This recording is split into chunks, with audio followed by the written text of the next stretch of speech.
जब जमुना किनारे में जाती हूँ कान्हा पीछे पीछे क्यों आते हो बोलो ना कान्हा। जब जमुना किनारे में जाती हूँ कान्हा पीछे पीछे क्यों आते हो। जानू मैं कान्हा तेरे सारे बहाने माखन खाने के। खिला दो राधे ना खिला दो राधे अपने हाथों से माखन खिला दो राधे। खिला दो राधे ना खिला दो राधे अपने हाथों से मुझको खिला दो राधे।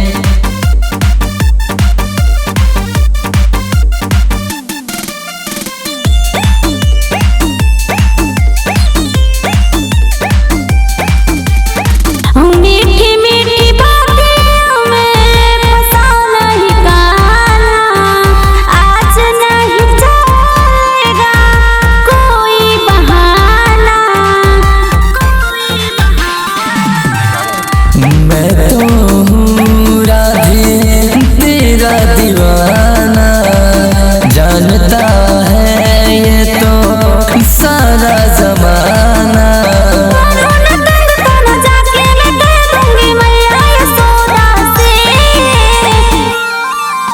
खिला दो राधे ना खिला दो राधे अपने हाथों से माखन खिला दो राधे। खिला दो राधे ना खिला दो राधे अपने हाथों से माखन खिला दो राधे। खिला दो राधा।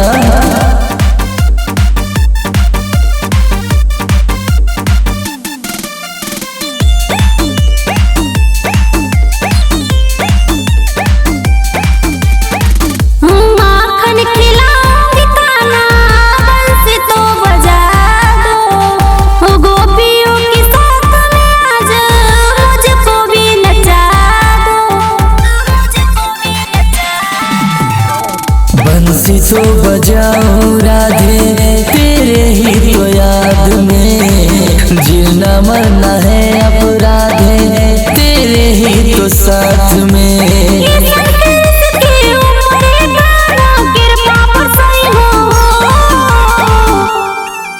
खिला दो राधे ना खिला दो राधे अपने हाथों से माखन खिला दो राधे। खिला दो राधे ना खिला दो राधे अपने हाथों से माखन खिला दो राधे।